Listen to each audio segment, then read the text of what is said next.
Behind the quiet walls of a Colorado prison sat a man who calmly claimed something investigators could hardly believe, that the two murders he had been convicted of were only a small part of a much darker story. Robert Charles Browne told detectives he had taken as many as 48 lives while drifting across the highways of the American West. Some of those confessions revealed details only a killer could know. Others led investigators into decades-old mysteries that may never be solved. Tonight, we explore the strange and unsettling story of the quiet drifter whose words forced detectives to reopen cold cases across multiple states and ask one haunting question: how many of Robert Browne's confessions were true?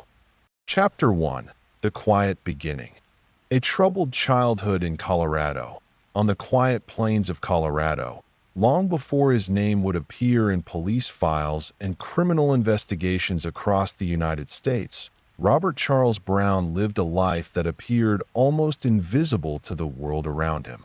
In the small communities where he spent his early years, he was not known as a future criminal or even as a particularly disruptive presence. Instead, he was often remembered as a quiet boy, someone who blended into the background of classrooms and neighborhoods. But beneath that quiet surface, the early years of Robert Browne's life were shaped by instability, emotional distance, and a growing sense of isolation that would slowly follow him into adulthood. Robert Charles Browne was born on November 6, 1952, in Colorado. The America he was born into was still in the middle of the post-war era. Communities were expanding, highways were connecting distant towns, and the country was experiencing a wave of optimism and growth. But for many families, life was far more complicated than the hopeful images often shown in magazines and television programs of the time. Accounts of Browne's early life describe a childhood that was deeply unsettled. His family life was marked by conflict and instability, something that researchers and criminologists often point to when examining the early environments of violent offenders. While many people grow up in difficult circumstances without ever committing crimes, certain patterns of emotional neglect and unresolved trauma can leave long-lasting marks. Those who later studied Browne's background noted that he experienced repeated disruptions during his childhood. Family relationships were strained, and stability was difficult to maintain. As a result, Browne spent time moving between different homes and living situations. For a child, frequent moves and changing environments can create a sense that the world is unpredictable. Schools change, friendships disappear, and routines never fully settle into place. Over time, this can lead to a feeling of detachment, a quiet sense that one does not truly belong anywhere. By the time Browne reached adolescence, people who knew him described someone who seemed emotionally distant. He was not known for being openly aggressive or violent in his youth. Instead, he was often described as withdrawn and solitary. Teachers and acquaintances sometimes recalled that Browne preferred to spend long periods alone. While many teenagers enjoy solitude, investigators later wondered whether his isolation was connected to deeper emotional struggles. The 1960s were a period of enormous cultural change in the United States. Young people across the country were experiencing new freedoms and new social movements. But for Browne, life seemed to move in a very different direction. Instead of building strong connections with others, he appeared to drift further into a world of quiet detachment. Psychologists who study violent offenders often point out that isolation alone does not create a criminal. However, when combined with other factors, such as instability, anger, and unresolved resentment, it can become part of a larger pattern that shapes how someone interacts with the world. For Browne, adolescence marked the beginning of small but significant problems with authority and behavior. Reports from later investigations suggest that Browne began to struggle with rules and expectations. While the details of his teenage years remain incomplete, records indicate that he was involved in minor trouble with the law as a young adult. These early incidents were not extraordinary in the sense that many young people encounter small legal problems during their youth. But for Brown, these early conflicts seemed to mark the beginning of a much longer pattern. Instead of stabilizing his life as he grew older, Brown began moving frequently across different states. The American West, with its vast highways and remote landscapes, became part of the environment where Brown spent much of his adult life. In many ways, this lifestyle reflected the classic image of the American drifter, someone who moved from job to job, town to town, rarely staying in one place long enough to form lasting ties. At the first glance, this type of wandering life may not seem unusual. Throughout the 1970s and 1980s, thousands of people traveled across the country in search of work or opportunity. But investigators would later realize that Brown's constant movement made him incredibly difficult to track. Years later, when detectives began examining unsolved disappearances across multiple states, they would discover a troubling pattern. Brown had lived or traveled through many of the same regions where young women had vanished without explanation at the time. However, no one suspected that the quiet drifter passing through small towns might one day become the focus of a major criminal investigation. During his early adulthood, Brown worked various jobs. Some were temporary labor positions, while others involved transportation or driving. These kinds of jobs often allowed him to travel long distances across the western United States. For investigators looking back decades later, this mobility would become one of the most important pieces of the puzzle. The more they studied Brown's movements, the clearer it became that he had spent years traveling through isolated highways and remote communities. And in those places, quiet roads, truck stops, and small towns, some people had disappeared. But during those early years, there was no reason for anyone to connect Brown to such events. He remained largely unknown to law enforcement beyond minor offenses. He was simply another man living a quiet, drifting life across the American West. Yet as time would later reveal, the story unfolding beneath that ordinary exterior was far darker than anyone could have imagined. Because somewhere along the long highways and quiet roads of the western United States, Robert Browne was beginning to develop patterns of behavior that would eventually place him at the center of one of the most disturbing series of confessions investigators had ever encountered. And for years, no one realized what was quietly taking shape. The transformation from a quiet, withdrawn boy into a man capable of extreme violence would not happen overnight. That it would unfold slowly, step by step, across years of movement, isolation, and choices that would eventually leave investigators asking one haunting question: how long had Robert Browne been hiding in plain sight? And how many people had crossed paths with him without ever realizing the danger they were facing? That question would only begin to take shape decades later, when investigators finally started to uncover the hidden history of a man who had spent much of his life traveling through the shadows. But at the beginning of that story, Robert Browne was still just a quiet young man from Colorado, a man who, to the outside world, seemed almost invisible. And sometimes, it is the people who appear, the most ordinary, who leave behind the most unsettling mysteries. As Robert Charles Browne moved from adolescence into early adulthood, the sense of quiet detachment that had followed him through childhood began to evolve into something more complex. To most people around him, he still appeared unremarkable.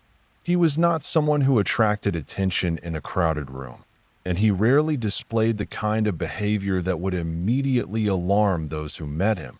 Yet investigators who later studied Browne's life often described this period as the stage where subtle patterns began to form. These patterns were not always visible at the time, but when examined years later, They appeared as early warning signs that something deeply troubling was developing beneath the surface. In the early 1970s, Brown entered adulthood during a time when the United States was experiencing significant cultural and economic shifts. The Vietnam War had created uncertainty across the country, and many young men found themselves searching for direction in a rapidly changing society. Jobs came and went, and the growing network of interstate highways allowed people to travel further than ever before. For Brown, mobility became a defining part of his lifestyle. Instead of settling into a stable career or long-term community, he began moving from place to place. Records and later interviews suggest that he worked various short-term jobs, often in labor positions that required little long-term commitment. These jobs allowed him to travel frequently across several western states, including Colorado, Wyoming, and neighboring regions that at first glance, his lifestyle resembled that of countless other drifters who traveled the highways of the American West during that era. Truck stops, roadside motels, and small towns became temporary stopping points for people searching for work or simply looking for a new beginning somewhere else. But for someone who was already comfortable living in isolation, this drifting existence created the perfect environment to remain unnoticed. Friends and acquaintances who encountered Brown during this time often described him as quiet and somewhat reserved. He did not appear particularly threatening. In fact, some people remembered him as polite, even somewhat soft-spoken. This ability to appear ordinary would later become one of the most unsettling aspects of his story, because the reality behind that calm exterior was slowly becoming more complicated. During this period, Brown began encountering increasing trouble with the law. The incidents themselves were not yet connected to violent crimes, but they reflected a growing pattern of disregard for rules and authority. Over time, these legal problems became more frequent. Arrest records showed that Brown had begun committing various offenses, including theft and other crimes that brought him into contact with law enforcement. For many individuals, an arrest or legal trouble can act as a turning point, a moment that encourages change or self-reflection. But in Brown's case, it appeared to have the opposite effect. Instead of redirecting his life towards stability, Brown seemed to continue drifting further away from the structures that keep most people grounded. Investigators later suggested that Brown's ability to move frequently between different states made it difficult for authorities to fully recognize the pattern of his behavior. Each encounter with law enforcement often occurred in a different location, handled by different agencies that had no reason to connect the incidents together. In a time before modern digital databases, criminal records were often scattered across jurisdictions. What appeared as isolated offenses in separate towns might actually represent part of a much larger pattern that as the years passed, Brown continued living a transient lifestyle. He moved through various communities, sometimes staying only briefly before continuing down the highway. The American West, with its wide open landscapes and long stretches of road, provided a kind of anonymity that allowed someone like Brown to blend into the constant movement of travelers and workers. But while Brown's life on the road appeared ordinary on the surface, investigators would later discover that this mobility may have allowed him to operate without attracting suspicion for years across several states. Young women had disappeared under mysterious circumstances. Some vanished from small towns. Others were last seen near highways or rural areas that in many cases, these disappearances were separated by hundreds of miles and several years. Local police departments investigated each case individually, often without realizing that similar events were happening elsewhere at the time. No one connected these disappearances to the quiet drifter who was traveling between those same regions. Robert Browne was still just another man passing through. But beneath the surface, something darker may already have been taking shape. Criminologists who later examined Browne's life suggested that his isolation and lack of stable relationships may have contributed to the development of troubling behaviors. Without strong social connections or accountability, Browne existed largely outside the networks of family and community that often help guide individuals away from destructive choices. Instead, he lived in a world where few people truly knew him, and perhaps even fewer understood what he was capable of. One of the most chilling aspects of Browne's story is how long he remained largely unnoticed. While some criminals attract attention through erratic behavior or sudden acts of violence, Browne appeared to move quietly through life, leaving little immediate evidence behind him. Years would pass before investigators began to piece together the larger picture, and when that picture finally started to form, it would raise disturbing questions about how many crimes might have gone undetected. Because Browne would later make claims that stunned investigators across the country while serving time. In prison years later, Browne would begin confessing to multiple killings, some of which had never been solved. His statements suggested that he might have been responsible for crimes stretching across several states. Some of these confessions would later be confirmed. Others would remain uncertain, leaving investigators unsure whether Browne was revealing hidden truths or attempting to exaggerate his role in unsolved cases. But during the early years of his life, none of that had yet been revealed. The quiet drifter continued moving across the western United States. He worked temporary jobs that he stayed in, roadside motels. He traveled long highways that stretched through remote landscapes and small towns. The people who briefly crossed paths with him. He was simply another traveler, another stranger passing through. Yet decades later, when investigators began retracing Browne's movements, those quiet roads and small towns would begin to appear in a much darker context, because somewhere along those routes, lives had been lost, and for years, no one had realized that the man moving silently between those places might hold answers to some of those mysteries. The transformation of Robert Browne from a quiet young man into a figure connected with multiple investigations would not become clear until much later. But the foundations of that transformation were already being laid during these early years, that a childhood shaped by instability and an adulthood defined by isolation, that a lifestyle built around constant movement and anonymity. Individually, each of these elements might seem harmless, but together, they created the conditions for a story that would eventually draw the attention of detectives, journalists, and criminologists across the United States. And by the time the truth began to emerge, the quiet drifter from Colorado would no longer be invisible.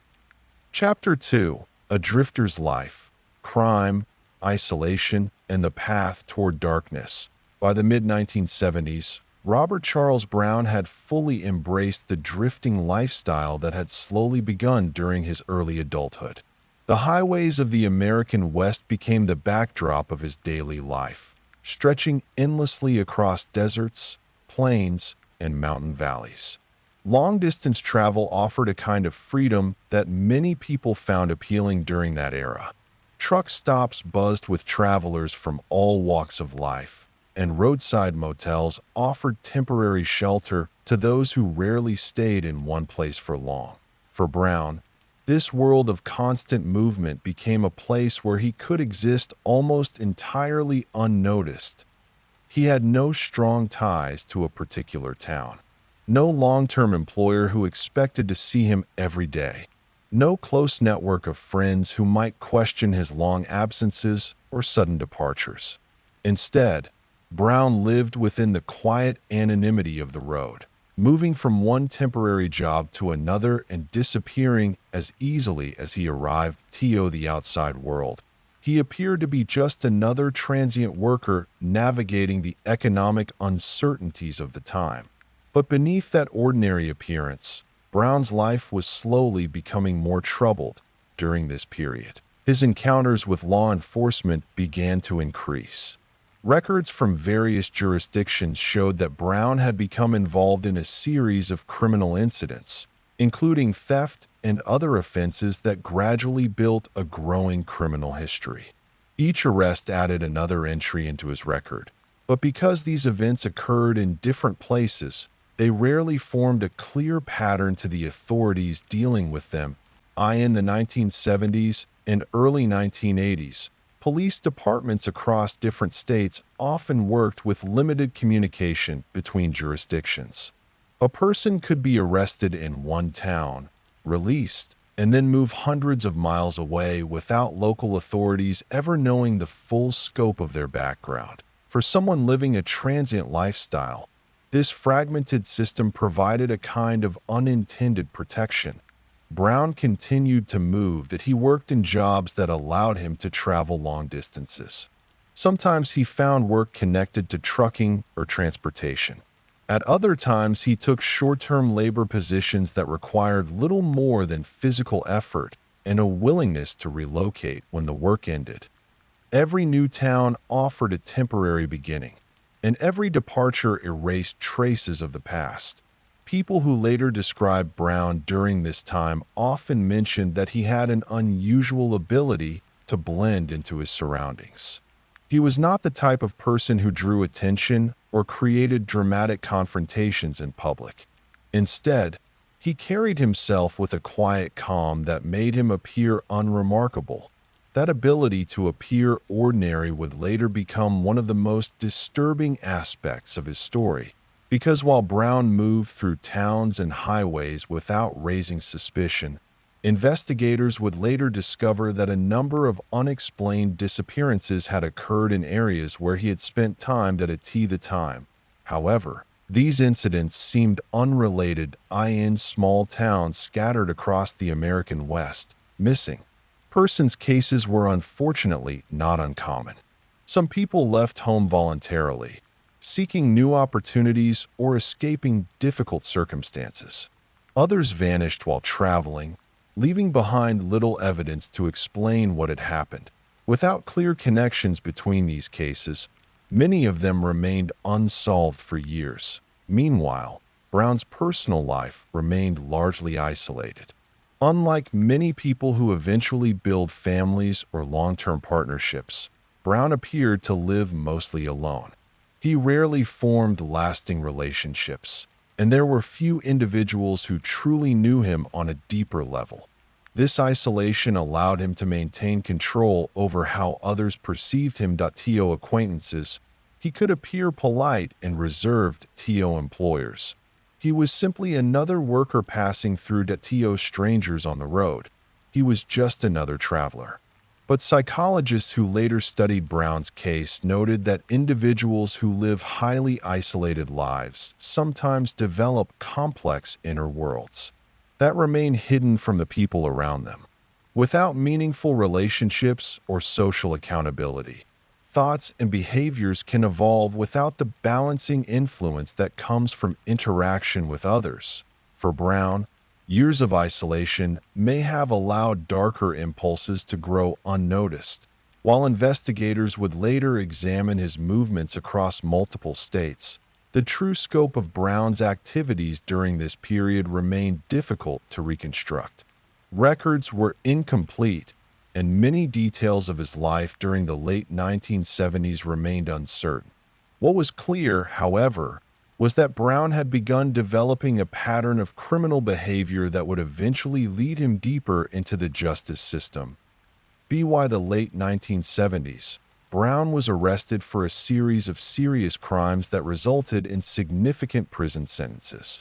These arrests marked a turning point in his life, placing him within correctional institutions where his behavior would be observed more closely by authorities.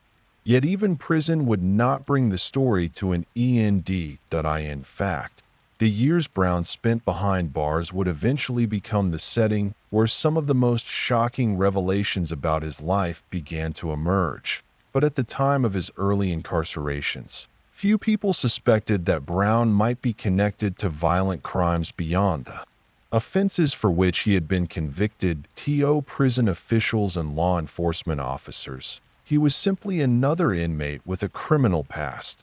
What they did not yet realize was that Browne possessed information that would later send investigators searching across multiple states.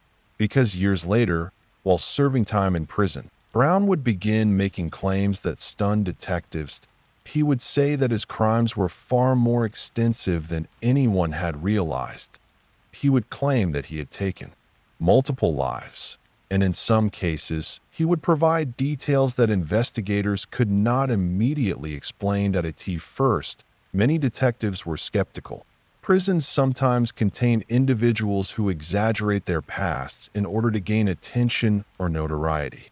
False confessions are not uncommon, and investigators must approach such claims with extreme caution. But as Browne continued speaking with law enforcement, some of the information he provided began to align with real cases. Cases involving people who had disappeared years earlier. Cases that had remained unsolved. Slowly, investigators began to wonder whether the quiet drifter who had traveled the highways of the American West might have been involved in crimes far more serious than anyone had previously imagined. And if Browne was telling the truth, even partially, it meant that the story of his life was far darker than anyone had realized. But before those confessions would come to light, Browne's life would continue along a path shaped by crime, incarceration, and isolation, a path that would eventually bring him face to face with detectives determined to uncover the truth behind his claims. And that truth, when it finally began to surface, would raise questions that stretched far beyond a single crime, because Robert Browne was about to become known not only as a convicted criminal, but as a man who claimed to have left behind a trail of victims across the American West, a claim that would force investigators to begin a long and difficult search for answers.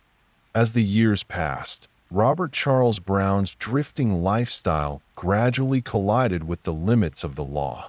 What had once been a series of scattered encounters with authorities began to accumulate into something more serious. By the late 1970s, Browne's criminal behavior had escalated beyond minor offenses, and the consequences of those actions would soon change the course of his life. For investigators who would later study Browne's history, this period became a crucial turning point. Up until that moment, Browne had existed mostly on the edges of society. He moved from job to job, town to town, rarely remaining anywhere long enough to build a lasting presence.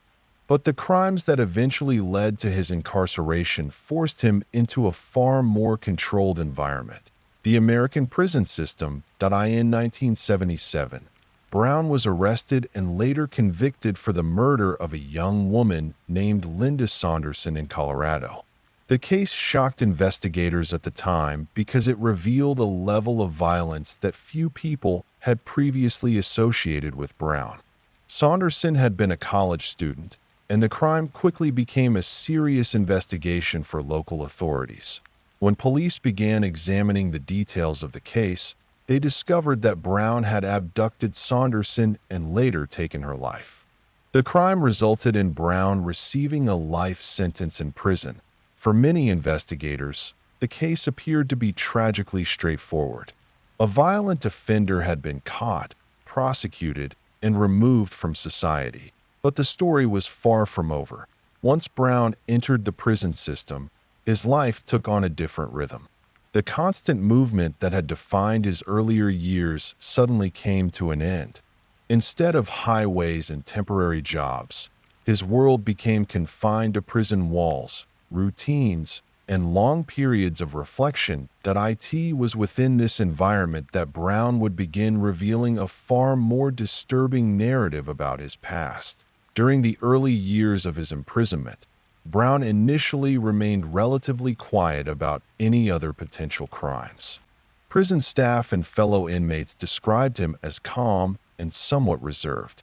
He did not immediately present himself as someone eager to talk about his past. But as time passed, something began to change. By the late 1980s and early 1990s, Browne started making statements that would gradually attract the attention of investigators. At first, these comments were vague. He hinted that his involvement in violent crimes might extend beyond the single murder for which he had been convicted. Such claims were not unheard of in prison environments. Some inmates exaggerate their criminal histories in order to gain attention or establish reputations among other prisoners. As a result, law enforcement officials initially treated Browne's comments with caution, but Browne continued talking, and the more he spoke, the more specific his claims became. Eventually, Browne began telling investigators that he had been responsible for numerous murders across several states.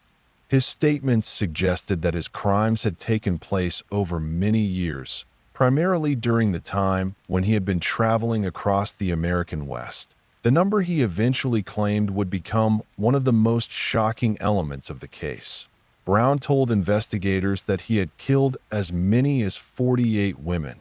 For detectives who heard this claim, the number immediately raised doubts. Confessions involving such large figures are often unreliable, and investigators must carefully verify every statement before accepting it as credible. However, Browne did something that caught their attention, that he began providing details, names, locations, and descriptions of events that he claimed had occurred years earlier. Some of the information he offered matched known missing persons cases, while other details referred to disappearances that had never been fully explained. Suddenly, investigators were faced with a difficult question. Was Browne telling the truth? Or was he constructing an elaborate story from inside a prison cell? To answer that question, detectives began carefully examining each claim he made. They compared Browne's statements to police records, missing persons reports, and old case files from across multiple states. In some cases, they discovered that Browne had knowledge of specific details that had never been made public. Those moments forced investigators to take his claims more seriously. One of the most significant developments came in 1995, when Browne provided information that helped authorities locate the remains of Peggy Hetrick, a woman who had been murdered in Colorado in 1987. Hetrick's case had remained unsolved for years, leaving investigators without clear answers. When Browne described the location of her remains and the circumstances of the crime, detectives were able to confirm key elements of his story. The discovery raised a chilling possibility. If Browne had been telling the truth about Hetrick, could some of his other claims also be real? From that point forward, investigators across the United States began re-examining numerous unsolved cases that might intersect with Browne's history. Detectives studied travel records, employment histories, and prison interviews in an attempt to reconstruct where Browne had been during specific years. The process was incredibly complex because Browne's life before prison had been defined by constant movement. He had traveled through Colorado, Wyoming, California, Texas, and several other states. And in many of those places, people had disappeared, but separating fact from fiction proved extremely difficult. In some instances, Browne's statements appeared accurate. In others, investigators found no evidence to support his claims. The possibility remained that Browne might have been mixing real crimes with exaggerations. Criminologists have noted that some offenders engage in what is known as confession inflation. In these cases, an individual who has committed serious crimes may claim responsibility for additional cases in order to gain attention, manipulate investigators, or shape how they are remembered. Determining whether Browne was doing this became one of the central challenges for law enforcement. Some detectives believed Browne had committed multiple murders and was finally revealing the truth. Others suspected that he was deliberately inserting himself into unsolved cases. The reality may lie somewhere between those possibilities. What remains certain is that Browne's statements forced investigators to reopen conversations about dozens of disappearances that had remained unresolved for years. Families who had long waited for answers suddenly heard the name of a man who might hold information about what had happened to their loved ones. For some, Browne's claims offered a possibility of closure. For others, they reopened painful questions that had never been fully resolved. Inside prison, Browne continued speaking with investigators over the years. Interviews were recorded, transcripts were analyzed, and detectives attempted to determine which pieces of his story could be verified. Some cases led to confirmed evidence, others remained mysteries. And through it all, Browne maintained that his crimes extended far beyond the single murder for which he had originally been convicted. The quiet drifter who once traveled unnoticed across the highways of the American West had now become the center of an investigation that spanned multiple states. But, even with years of interviews and evidence reviews, one question remained deeply unsettled. How much of Robert Browne's story was true, and how much of it was a carefully constructed illusion? The search for those answers would lead investigators deeper into the timeline of Browne's life, and into the cases of the women whose disappearances might hold the key to understanding the full scope of his crimes. Chapter 3: The First Known Victims. Violence emerging across the American West. By the time investigators began taking Robert Charles Browne's claims seriously, many of the events he described were already years, sometimes decades, in the past. The highways he once traveled had changed. Small towns had grown, police departments had new leadership, and evidence from older cases had long since been placed into storage rooms filled with unsolved mysteries. Yet Browne's words had started something that investigators could not easily ignore. For detectives working on missing persons and cold cases, even the smallest piece of credible information can reopen an investigation. And in Browne's case, the information he provided was sometimes disturbingly specific. Names, locations, fragments of memories from crimes that he claimed had occurred years earlier.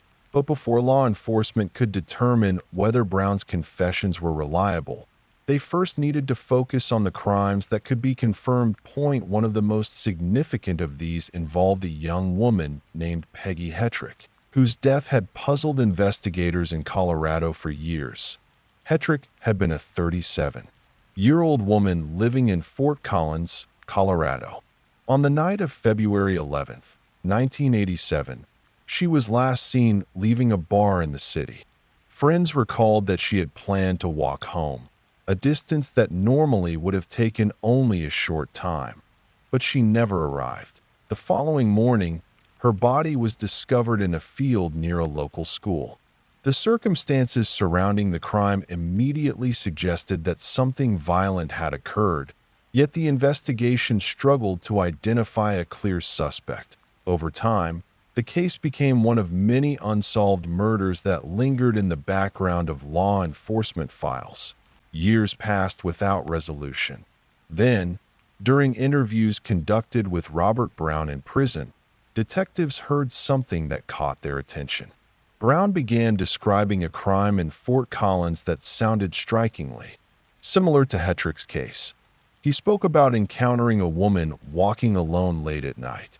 He described the location where the crime occurred and provided details about the surrounding area that investigators knew to be accurate.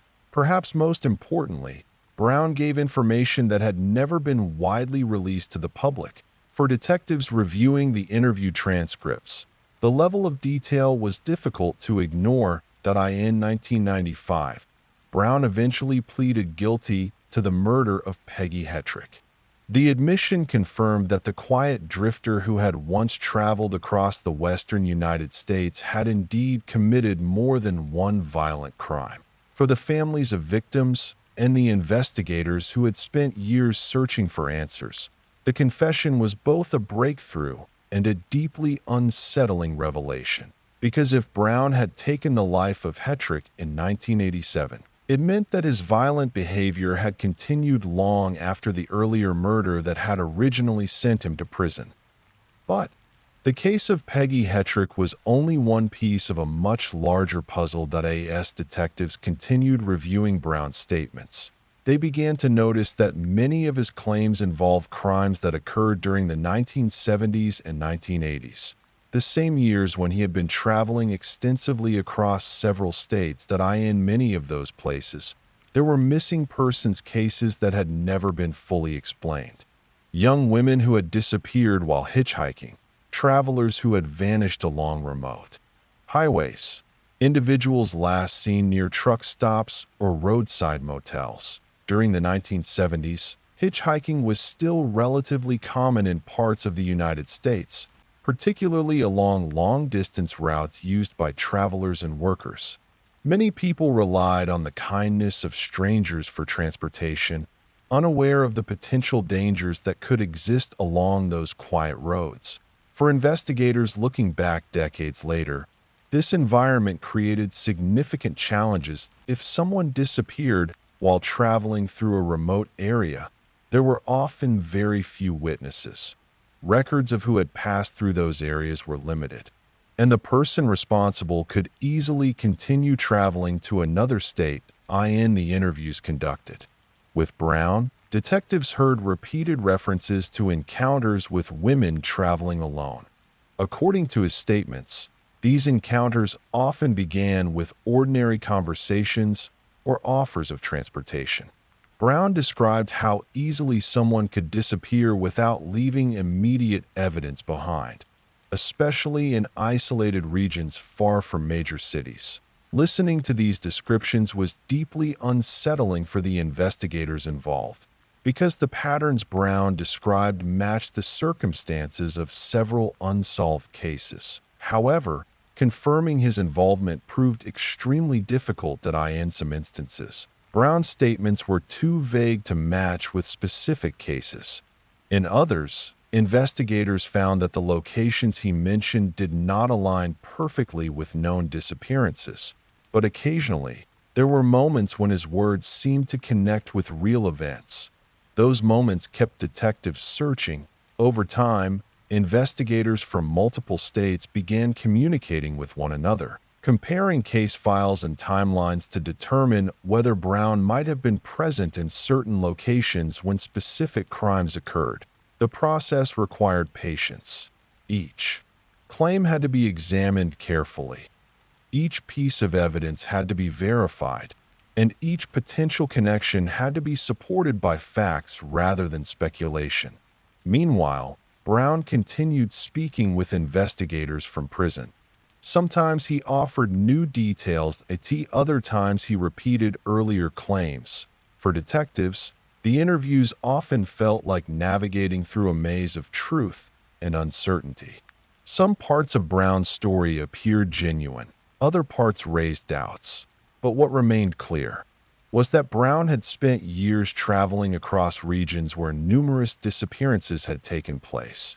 And the more investigators studied his movements, the more they realized how difficult it would be to determine the full scope of his actions, because during the years when many of these crimes occurred, Browne had been living a life that left very little trace behind. Permanent address, long-term employer, consistent pattern of daily activity that investigators could easily reconstruct. Just highways, temporary jobs, and brief encounters with people whose lives intersected with his for only a moment. For detectives searching through decades of missing persons cases, that reality created an enormous challenge. Every unsolved disappearance became a potential question. Every location Browne had traveled through became a place where investigators wondered whether something had happened that no one had yet uncovered. But as the investigation continued, one thing became increasingly clear. The quiet drifter who had once moved unnoticed across the American West was no longer invisible. Instead, Robert Browne had become a figure surrounded by uncertainty, suspicion, and a growing list of claims that investigators were determined to examine. and the deeper they looked into his past, the more they realized that the truth might be far more complicated than anyone had first imagined. Because somewhere among the confessions, the evidence, and the unanswered questions, the real story of Robert Browne was waiting to be uncovered.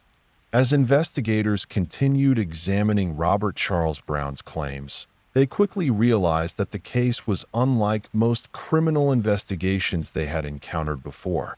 Typically, detectives begin with a crime scene, evidence, and a suspect who must be linked to the event. But in Browne's situation, the order was reversed. They had a man in prison claiming responsibility for crimes that stretched across multiple states. Yet many of those crimes had little physical evidence remaining. Some of the cases were decades old. Records had been archived, witnesses had moved away, and in certain instances, the only thing investigators still possessed was a missing persons file and the fading memories of those who had once searched for answers. Still, the information Browne provided was enough to keep detectives moving forward. One of the most striking patterns investigators noticed involved the kinds of victims Browne described. In several of his statements, he mentioned encounters with women traveling alone. Some were hitchhikers. Others were individuals walking near roads or in areas where few people were present. During the 1970s and early 1980s, hitchhiking was still relatively common throughout parts of the United States. Long-distance travelers, students, and workers often relied on passing drivers to help them reach the next town. While many of these rides ended safely, the practice carried risks that were not always fully understood at the time. For someone like Browne, who spent much of his life driving across long highways and isolated routes, these circumstances created opportunities for encounters that would later become deeply troubling to investigators. In interviews conducted with detectives, Browne sometimes described picking up hitchhikers along rural highways. According to his statements, these interactions often began with simple conversations during long drives through remote landscapes, but the stories he told soon became darker. Browne claimed that some of these encounters ended in violence. For investigators, each statement required careful examination. Detectives compared the timelines Browne described with missing persons reports from the same years. They studied old police records and looked for cases where individuals had disappeared while traveling through areas Browne had visited. Occasionally, they found cases that seemed to align with his claims. In one instance, Browne spoke about a woman he said he encountered near Wyoming during the late 1970s. He described a remote area where the encounter allegedly occurred, mentioning details about the landscape and nearby roads. When investigators checked historical missing persons reports, they found that a young woman had vanished from that region during roughly the same time period. However, the evidence was incomplete. There was no physical proof linking Browne to the disappearance. The case remained unresolved, leaving detectives uncertain whether Browne had been telling the truth or merely inserting himself into a mystery he had read about or heard discussed. Situations like this became common throughout the investigation. Each potential connection raised hope that a long unsolved case might finally be resolved, but each also carried the risk that Browne's statements might lead investigators down the wrong path. Over time, law enforcement agencies across multiple states began communicating more frequently about Browne's claims. Cold case investigators in Colorado, Wyoming, Texas, California, and other regions reviewed old files that had once seemed impossible to solve. Families of missing persons sometimes learned that a convicted killer had mentioned details about cases that resembled their loved one's disappearance. For those families, the news brought mixed emotions. On one hand, the possibility that someone might finally know what happened offered a chance for long-awaited answers. On the other hand, the uncertainty surrounding Browne's claims meant that many of those answers might never be confirmed. Some investigators remained deeply cautious about Browne's credibility. They pointed out that Browne had spent years in prison, a place where information about unsolved crimes sometimes circulates among inmates. Newspapers, television reports, and conversations between prisoners can spread details about famous cases. If Browne had heard about certain disappearances through those channels, it was possible that he could construct convincing stories without actually being involved. But other detectives believed that at least some of Browne's confessions were genuine. They argued that the level of detail he sometimes provided suggested firsthand knowledge. In a few cases, he mentioned geographic features or specific circumstances that had never been widely reported in the media. For investigators trying to determine the truth, these moments created both excitement and frustration. Each interview with Browne became a careful process of questioning. Detectives would ask him to describe events again and again, sometimes months or years apart. They looked for inconsistencies in his statements. They compared his descriptions with evidence from old case files. Sometimes Browne remained calm and cooperative. Other times he seemed vague or uncertain. The shifting nature of his responses made the investigation even more complicated. Criminal psychologists who later studied the case suggested that Browne may have possessed a complex personality that blended truth with exaggeration. Some offenders develop a desire to control the narrative surrounding their crimes. By revealing certain details while withholding others, they maintain a sense of power over investigators and the public. Whether Browne was doing this intentionally remained unclear. What investigators did know was that his statements had already led to at least one confirmed case: the murder of Peggy Hetrick. That confirmation meant his claims could not be dismissed entirely if even a portion of what he was saying was true. It meant that multiple families across the country might still be waiting for answers about crimes that had never been solved. The investigation gradually expanded as detectives followed every lead Browne provided. They revisited old crime scenes. They interviewed witnesses who had not spoken about the cases in years. They reviewed photographs, maps, and forensic evidence in hopes of finding connections that had once been overlooked in many ways. The investigation into Browne's claims became a race against time. Memories fade, evidence deteriorates, and the longer a case remains unsolved, the more difficult it becomes to reconstruct what happened.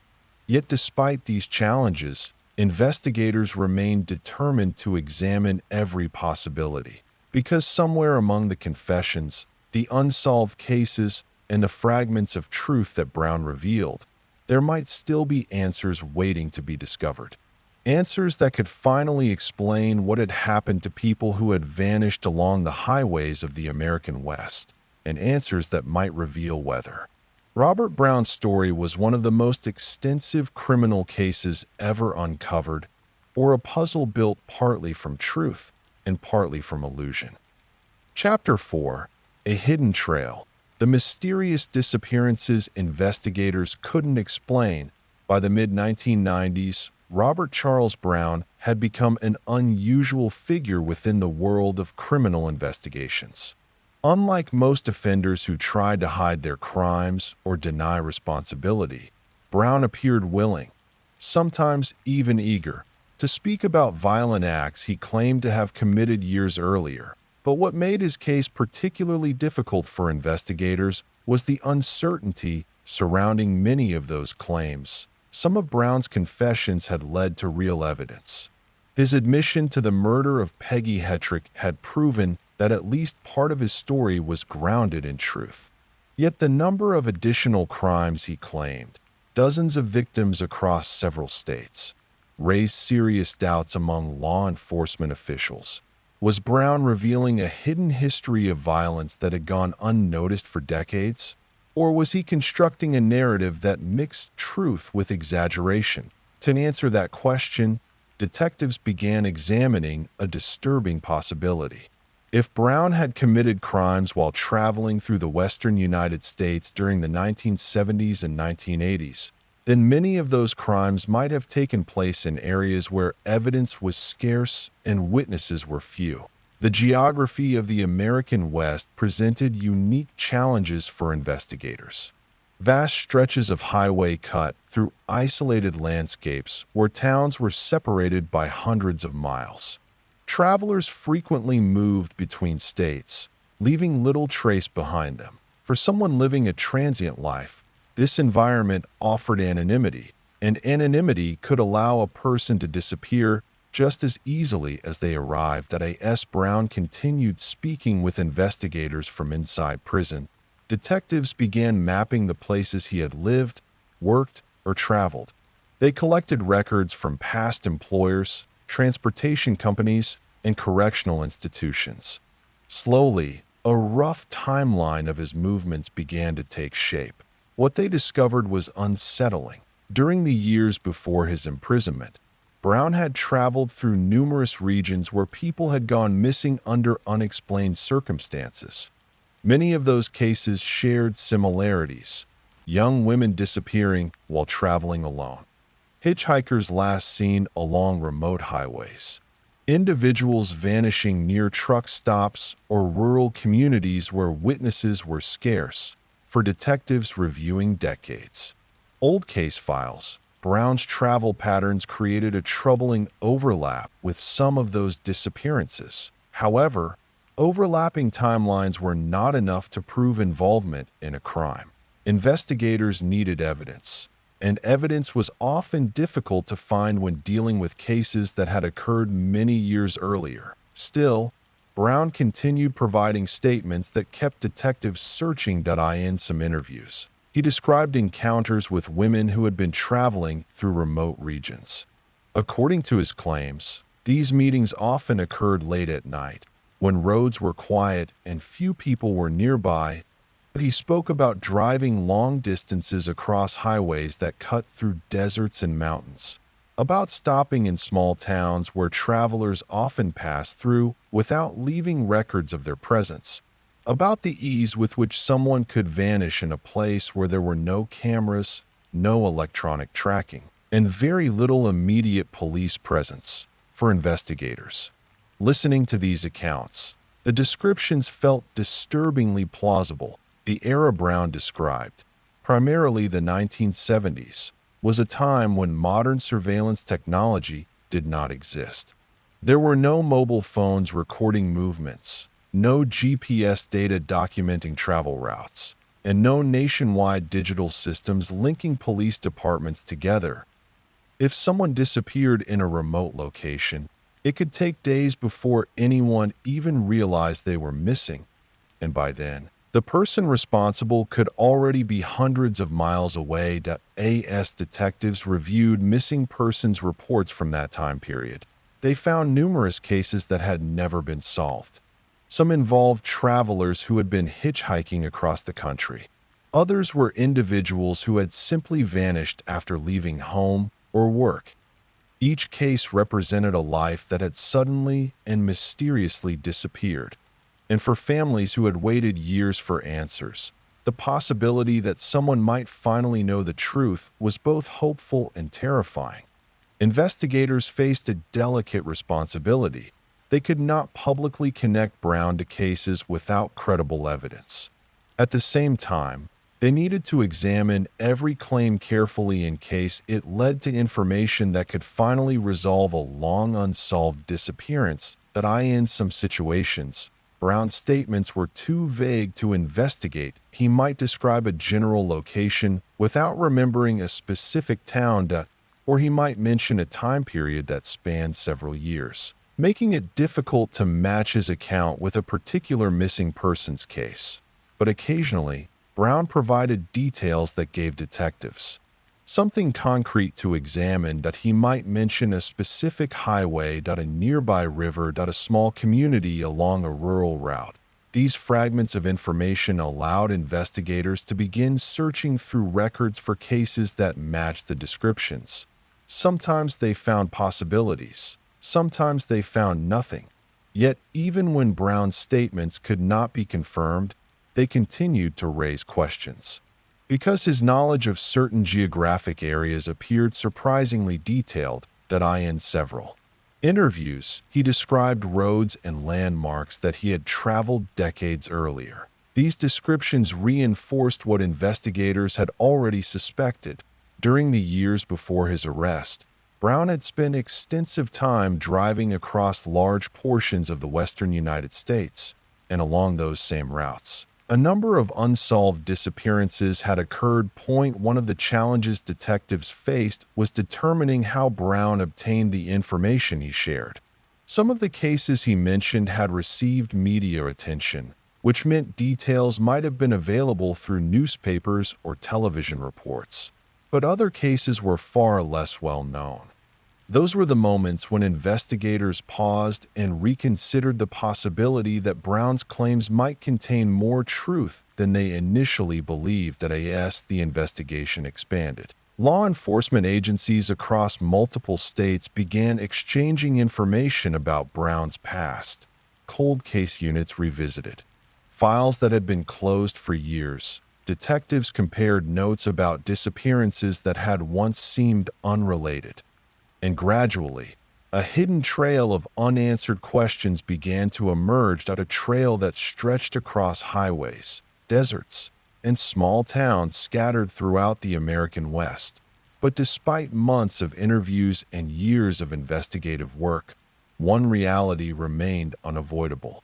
The passage of time had erased many of the clues that might have once solved these cases. Witnesses had moved away. Evidence had deteriorated, and the person at the center of the mystery, Robert Browne, was the only individual who claimed to know what had truly happened. Whether his words represented truth or manipulation remained uncertain, but investigators knew one thing for certain. Somewhere within the stories Browne was telling, there might still be answers waiting to be uncovered. As the investigation into Robert Charles Browne's claims expanded, detectives found themselves navigating an unusual and often frustrating landscape of possibilities.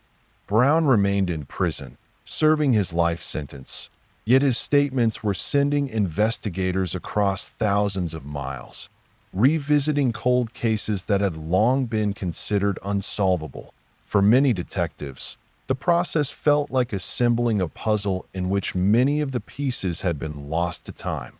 Every interview with Browne became an exercise in patience and precision. Investigators approached the conversations carefully, asking detailed questions about events that allegedly occurred decades earlier. They wanted to know where he had been, how he had traveled, and what he remembered about the people he claimed to have encountered. Sometimes Browne provided answers that seemed surprisingly clear. He described long drives through the mountains of Colorado and Wyoming, quiet roads that stretched through empty plains, and truck stops where travelers from across the country briefly crossed paths before continuing on their journeys.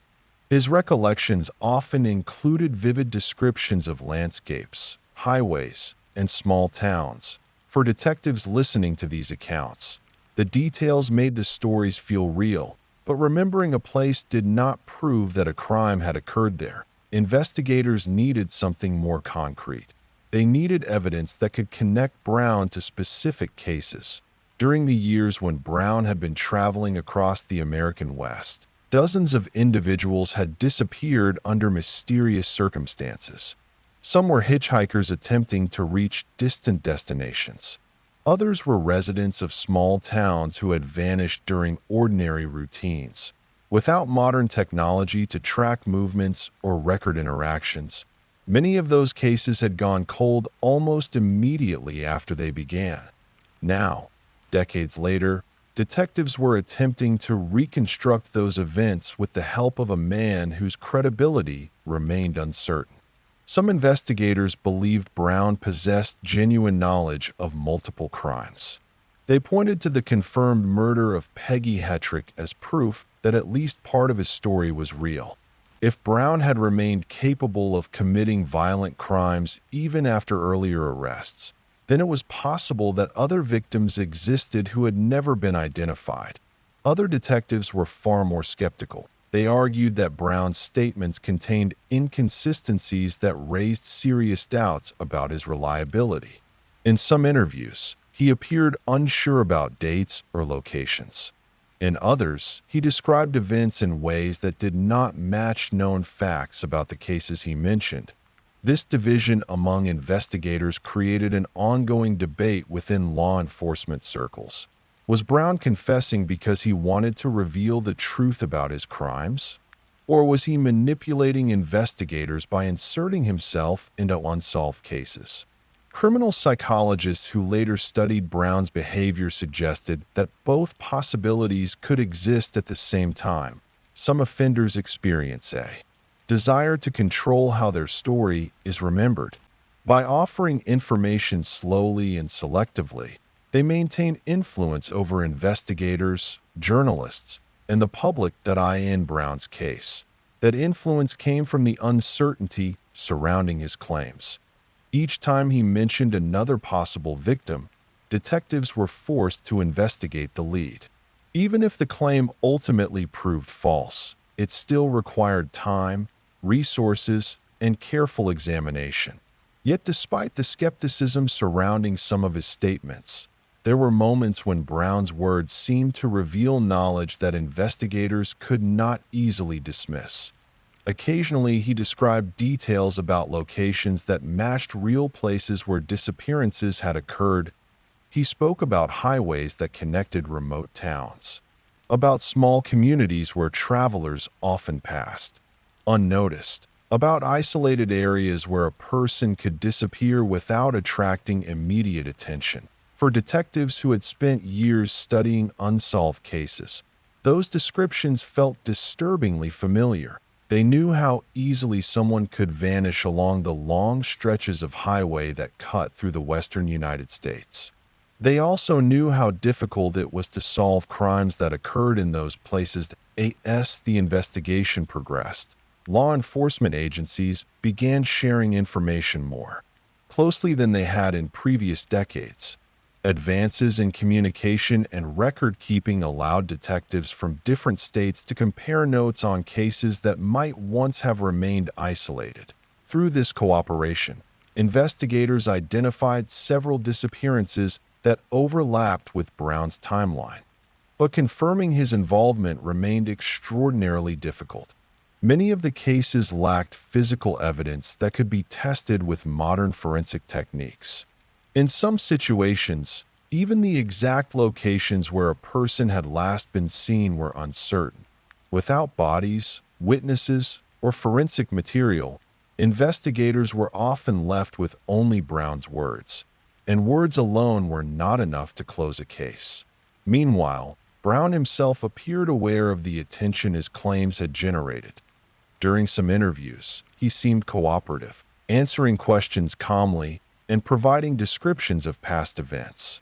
At other times, he appeared distant, offering only brief responses or refusing to elaborate on earlier statements.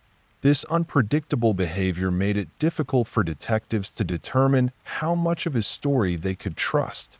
Still, the possibility that Browne possessed information about unresolved crimes kept investigators engaged, because behind every cold case file was a family that had waited years for answers. Parents who had never learned what happened to their daughters, siblings who had grown older while searching for the truth about someone who had vanished without explanation. For those families, even the smallest lead could offer hope that the mystery might finally be solved. As investigators continued reviewing Browne's claims, they began to realize that the full truth might never be completely uncovered. Some of the crimes he described might eventually be confirmed. Others might remain forever uncertain. The passage of time had erased too many clues, leaving investigators with fragments of stories rather than clear evidence. Yet the investigation itself revealed something important. For years, Robert Browne had traveled through communities across the American West without drawing serious suspicion. He had lived quietly, worked temporary jobs, driven countless miles across highways that stretched through empty landscapes. And during those years, people had disappeared. Whether Browne was responsible for many of those disappearances remained one of the most difficult questions investigators faced. But the investigation into his life had already changed the way detectives approached cold cases, because his claims demonstrated that even decades-old mysteries could still hold secrets waiting to be uncovered, secrets that might remain hidden until someone, sometimes even the person responsible, finally decided to speak. And as the interviews with Browne continued, detectives began turning their attention toward another crucial question: not just what crimes he might have committed, but why he had committed them, because understanding the mind behind those claims might be the only way to determine where truth ended and where fiction began. Chapter 5: The Man Behind the Mask. Understanding Robert Browne's psychology. As investigators continued examining Robert Charles Browne's statements, a different kind of question slowly began to emerge. For years, detectives had focused primarily on the events he described, the locations, the timelines, the possible victims. But over time, another mystery began to demand attention. What kind of person makes claims like these? Understanding Robert Browne's psychology became an important part of the investigation. If detectives could better understand how he thought, how he viewed his own actions, and how he interacted with the world around him, they might gain insight into whether his confessions reflected genuine memories or carefully constructed stories.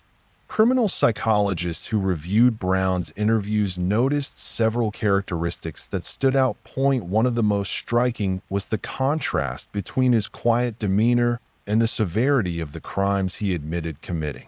People who had interacted with Browne often described him as calm, even reserved. He did not present himself as someone prone to sudden anger or chaotic outbursts. Instead, Browne often appeared thoughtful when speaking with investigators. This calmness made the content of his statements even more unsettling. During interviews, he sometimes described violent acts in a tone that seemed almost detached, as though he were discussing events that had happened long ago to someone else. There was rarely dramatic emotion in his voice when recounting these moments. For investigators and psychologists listening to these recordings, the lack of visible emotional reaction was both puzzling and disturbing. That it suggested a level of psychological distance between Browne and the consequences of his actions. Some experts noted that this emotional detachment is sometimes observed in individuals who commit repeated acts of violence. Over time, they may begin to view their actions in a highly compartmentalized way, separating their behavior from feelings of empathy or responsibility. But Browne's case presented additional complexities, because unlike many offenders who deny responsibility for crimes, Browne appeared willing to talk about his actions. In fact, he sometimes seemed to invite conversations about them. During certain interviews, Browne spoke about his life in a reflective manner, discussing the years he had spent traveling across the western United States. He described the long drives through isolated landscapes, the quiet towns where he occasionally stopped, and the solitary nature of his lifestyle. Those years of isolation became an important focus for psychologists studying his behavior. A person who spends much of their life moving from place to place without forming stable relationships may gradually develop a different relationship with society than someone who remains embedded within a community without consistent social connections. It becomes easier for some individuals to detach from the expectations and norms that guide most people's behavior. In Browne's case, investigators believe that his drifting lifestyle might have reinforced a sense of separation from the world around him. He had few lasting relationships, few responsibilities tying him to one location, few people who truly knew him well. This isolation may have allowed darker impulses to grow without challenge or intervention. Yet Browne's willingness to speak about his crimes also raised another possibility. Some psychologists suggested that his confessions might have been influenced by a desire for attention or recognition. Inside prison, reputation can carry significant weight. Inmates who claim responsibility for serious crimes sometimes gain notoriety among other prisoners. But the attention Browne received extended far beyond the prison walls. Detectives, journalists, and criminologists all began examining his statements in detail. His story was being discussed across law enforcement agencies and academic circles. And for someone who had spent much of his earlier life living almost invisibly, this sudden attention represented a dramatic shift. The possibility that Browne might have exaggerated certain claims could not be ignored. Criminal investigators have encountered cases where offenders attach themselves to unsolved crimes in order to build a larger reputation. In these situations, separating truth from fiction becomes extremely difficult. Yet Browne's case refused to fit neatly into a single explanation. Because some of his claims had already proven accurate, his involvement in the murders of Linda Saunderson and Peggy Hetrick demonstrated that he was capable of extreme violence. Those confirmed cases meant that investigators could not simply dismiss his other statements as fantasy. Instead, psychologists began exploring another possibility. Browne might have been blending real memories with distorted or exaggerated accounts. Over time, repeated retellings of past events can alter how individuals remember them. Details may change, timelines may shift, and separate incidents may become intertwined within the storyteller's mind, i.e., long prison sentences, where years are spent reflecting on the past. These mental reconstructions can become even more complex. For Browne, decades had passed since many of the events he described. Memories that were once clear might have faded. Others might have been reshaped by time, imagination, or conversations with fellow inmates.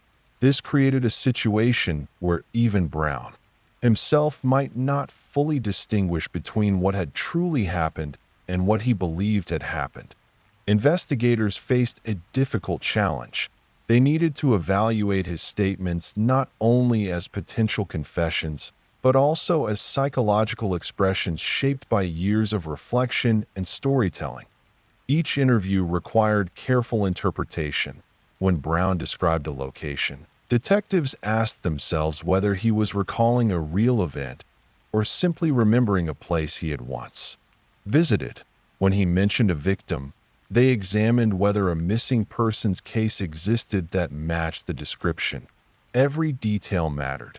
Every statement had to be examined against the evidence. Yet despite the uncertainty surrounding many of Browne's claims, one fact remained undeniable. The man speaking calmly inside a prison interview room had already been responsible for multiple murders. That reality meant investigators could not afford to dismiss the possibility that other victims existed. And understanding Browne's mind might be the key to discovering where those hidden truths might still lie. Because somewhere within the stories he continued to tell, fragments of reality might still be waiting to emerge.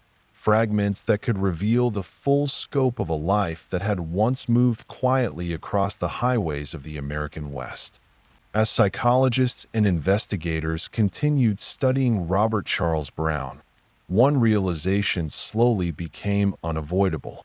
Understanding his psychology would require more than simply analyzing the crimes he had confessed to. It required examining the complex relationship he appeared to have with control, attention, and narrative. Inside prison, Browne no longer had the freedom to travel the highways he once knew so well. The drifting life that had defined much of his earlier years had ended abruptly when he was sentenced to life in prison. The wide-open landscapes of the American West had been replaced by concrete walls, routines, and a structured environment where every movement was monitored. For many inmates, that loss of freedom creates frustration or resentment. But in Browne's case, something else appeared to happen that he began to talk, not constantly, and not always in the same way, but enough to capture the attention of investigators. Detectives who interviewed Browne often noted that he seemed aware of the effect his words had. When he provided information about potential crimes, investigators would respond by reopening files, searching records, and asking further questions to in a sense. Browne had regained a kind of influence. Even though he was physically confined, his stories were sending detectives across multiple states, revisiting crimes that had once been forgotten. For some psychologists studying the case, this dynamic became an important clue. Offenders who commit serious crimes sometimes develop a desire to control how their story is told.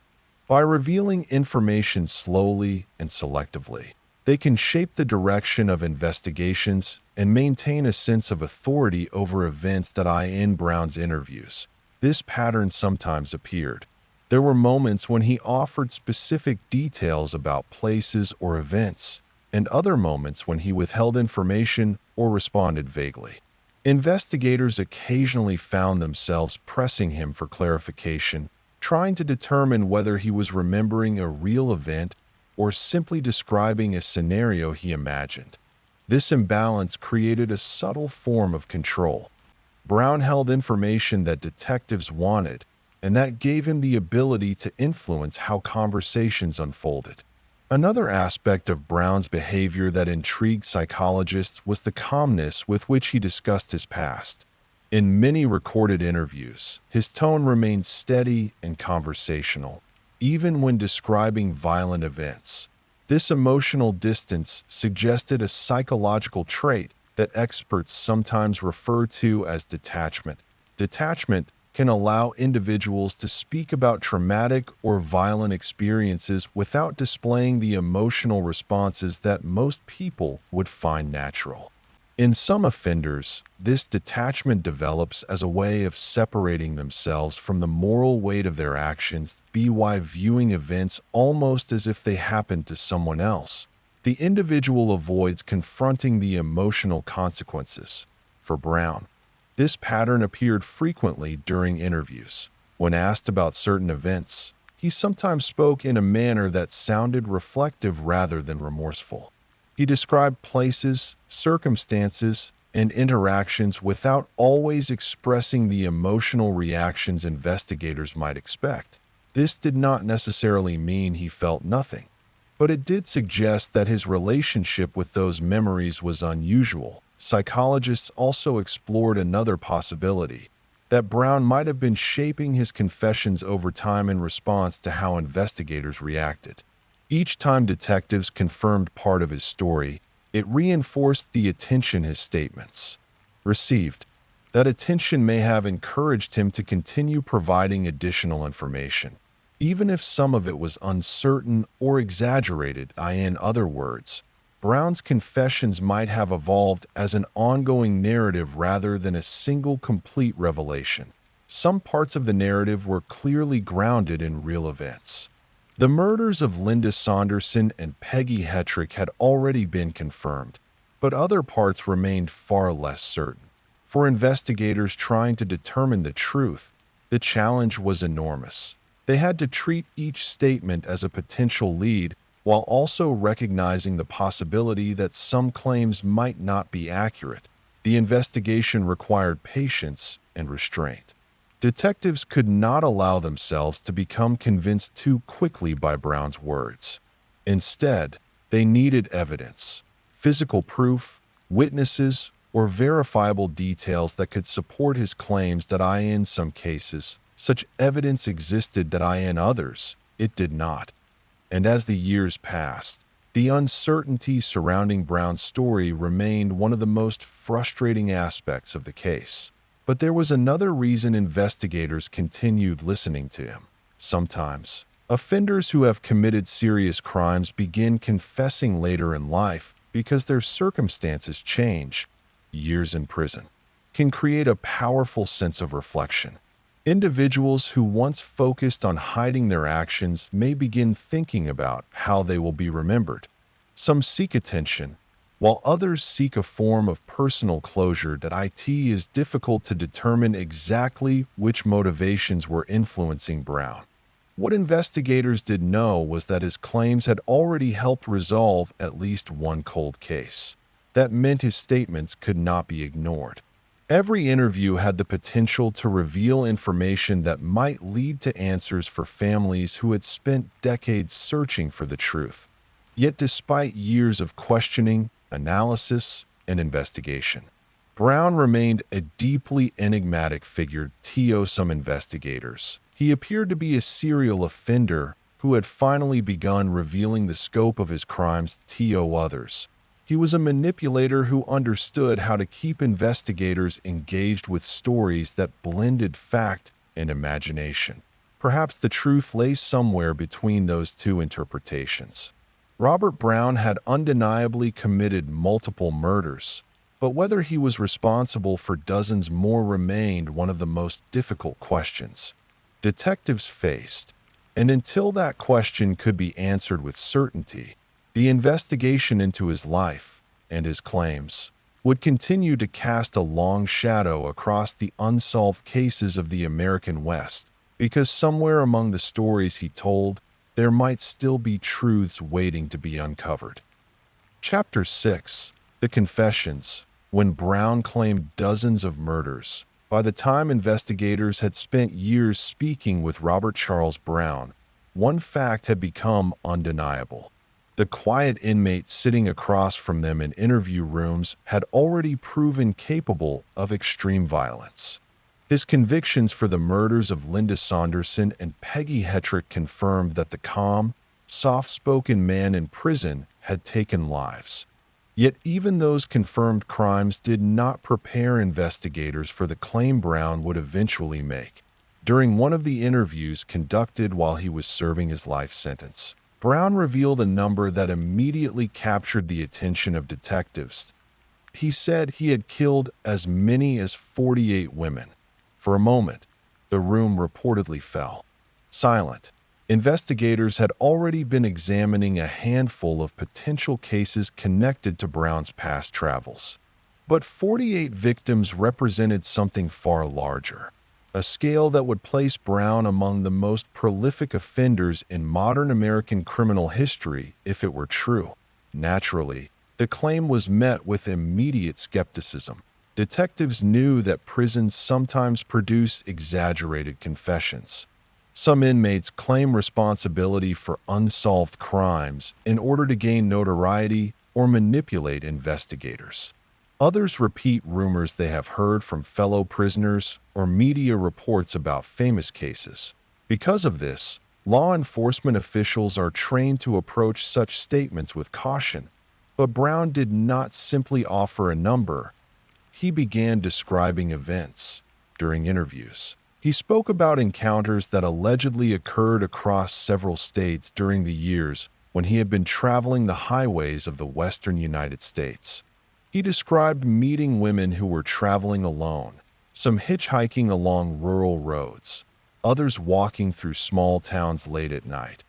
According to Browne's statements, these encounters sometimes began as ordinary conversations that a ride offered along a quiet highway, that a short exchange between strangers. But then, he claimed, the situations escalated into violence. For investigators listening to these accounts, the challenge was determining which parts of Browne's story might correspond to real events. Because while the number he mentioned seemed extraordinary, the circumstances he described were not impossible. During the 1970s and early 1980s, hitchhiking was still widely practiced in parts of the United States. Travelers often relied on passing drivers to help them reach distant destinations. Although many journeys ended safely, the practice created opportunities for encounters with strangers whose intentions were unknown. In remote regions where highways stretched through isolated landscapes, those encounters could occur far from witnesses, and if a crime took place in such an environment, it might remain undiscovered for years. Browne claimed that his travels had taken him through numerous states during those years. including Colorado, Wyoming, Texas, and California. He described long drives across empty roads, stopping occasionally in small communities before continuing onward. For detectives reviewing his statements, this constant movement created a disturbing possibility that if Browne had indeed committed crimes while traveling, those crimes might have been scattered across vast distances, different police departments, different states, different investigations that never realized they might share a common suspect.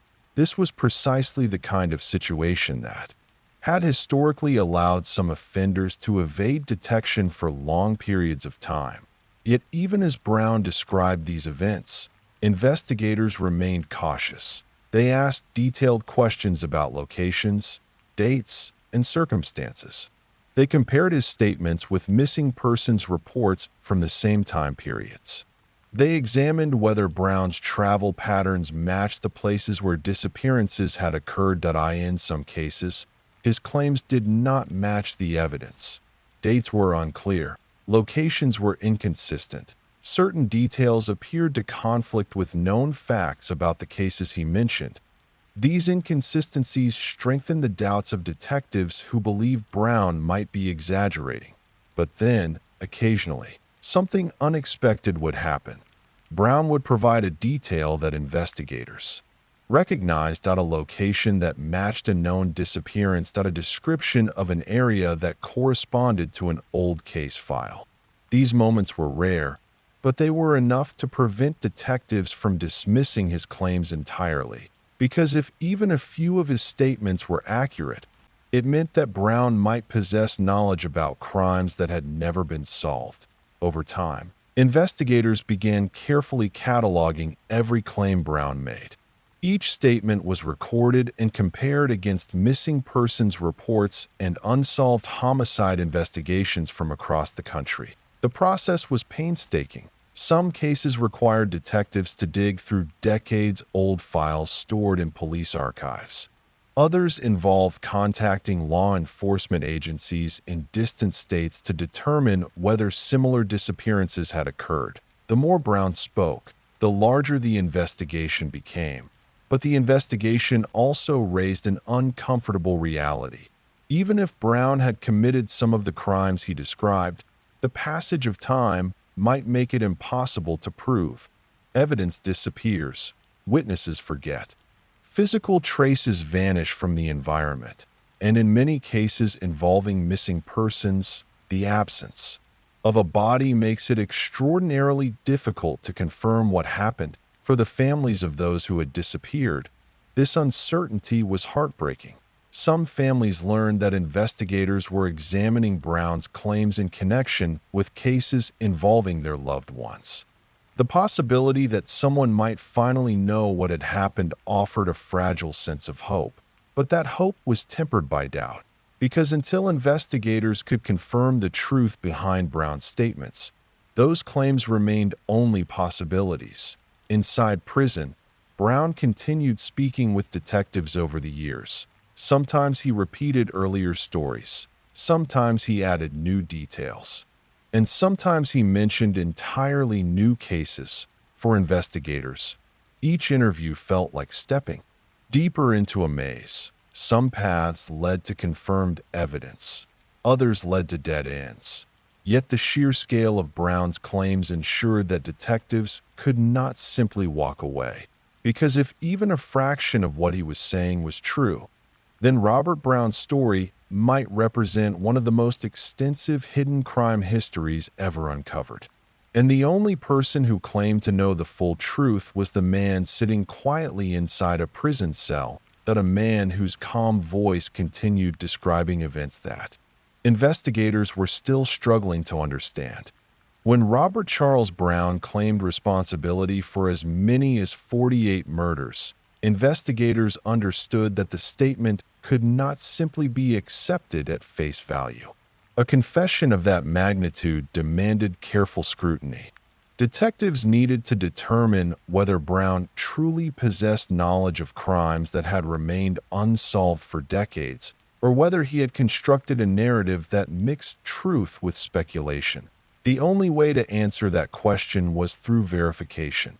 Investigators began approaching Browne's claims methodically. Each time he described a potential victim, detectives documented every detail he provided. They recorded the approximate year he believed the event occurred, the location he mentioned, and any physical descriptions or circumstances he could recall. These fragments were then compared against existing records. Cold case units across several states began reviewing missing persons files from the 1970s and 1980s. Many of these cases had been sitting untouched in archives for years. Some involved individuals who had disappeared while traveling. Others were residents of small towns whose sudden absence had never been fully explained. For detectives reopening these files, the work required both patience and caution that a single detail might connect Browne's statement to a real case, or it might lead investigators down a path that ultimately revealed nothing. In some instances, the timelines Browne described did not align with known disappearances. A woman might have vanished several years before Browne claimed to have encountered her, or the location he described might have been hundreds of miles from where the person was last seen. These inconsistencies reinforced the skepticism many detectives already felt. Yet there were moments when Browne's claims became harder to dismiss. Occasionally, he described geographic features that matched real locations connected to unsolved cases. A specific highway intersection, a nearby river, or a small community along a rural route. When investigators verified that these locations existed exactly as Browne described them, the possibility that he had first-hand knowledge of those areas became more difficult to ignore. Still, geography alone could not confirm a crime. Investigators needed evidence linking Browne directly to victims. One of the strategies detectives used was asking Browne to provide information that had never been released publicly. Details about clothing, locations, or circumstances that would only be known to someone directly involved in the event. In some interviews, Browne attempted to answer these questions. Sometimes his responses matched known facts. Other times they did not. These mixed results kept the investigation balanced between belief and doubt. Another challenge detectives faced was Browne's uncertain memory of time. When describing events that he claimed had occurred decades earlier, he often struggled to provide precise dates. He might recall a season or a general time period, but remain unsure about the exact year. For investigators trying to match his statements with missing persons reports, this created additional difficulty. A disappearance in 1974 might appear similar to an event Browne described, but if he believed it happened in 1977, the connection became less certain. The further detectives looked into Browne's claims, the more complicated the picture became. Some of his statements seemed credible, others appeared inconsistent. Yet, even with these uncertainties, investigators knew that Browne had already confessed to crimes that had been confirmed. This meant they could not simply dismiss his other claims. Each one had to be examined carefully. The investigation gradually expanded as law enforcement agencies shared information across state lines. Detectives in Colorado compared notes with investigators in Wyoming, Texas, and California. Cold case specialists reviewed files involving missing women who had last been seen traveling alone along major highways. This collaboration represented a significant shift from earlier decades, when communication between agencies had often been limited. Now, with improved systems for sharing information, detectives could search for patterns that might once have gone unnoticed. Even so, many of Browne's claims remained impossible to confirm. In some cases, the potential victims he described had never been reported missing. If a person had been traveling alone and disappeared without close family connections, the absence might never have been formally recorded. In other cases, the original investigations had produced little evidence, leaving detectives with few clues to revisit. For the families of missing persons, The investigation into Browne's claims brought both hope and uncertainty. Some families were contacted by investigators who explained that Browne had mentioned details that might relate to their loved one's disappearance. These conversations were handled carefully because detectives understood the emotional impact such news could carry. For families who had spent years searching for answers, the possibility that someone might finally know what happened was powerful. But investigators could not promise confirmation. They could only continue examining the evidence. Inside prison, Browne seemed aware of the attention his statements had generated. Over time, he continued speaking with detectives, occasionally offering new details or revisiting earlier claims. Yet even after years of interviews, the full truth behind his statements remained unclear. Some investigators believe Browne had indeed committed multiple murders beyond the cases already confirmed. Others believe that while he had been responsible for certain crimes, the number he claimed was exaggerated. The truth may lie somewhere between those possibilities. What remains certain is that Browne's confessions forced investigators to revisit numerous cases that had long remained unsolved. Cold case files that once gathered dust were reopened. Detectives re-examined evidence, retraced travel routes, and searched for connections that might have been overlooked decades earlier. In that sense, Browne's words reshaped the investigation of many old mysteries.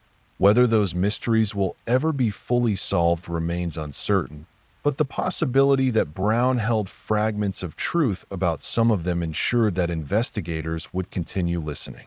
Because even after years of questioning, the man at the center of the story still held secrets that might never be fully revealed, and those secrets were connected to lives that had vanished along quiet highways and forgotten roads across the American West. Lives that families were still hoping to understand. Chapter 7: Separating Truth from Fiction.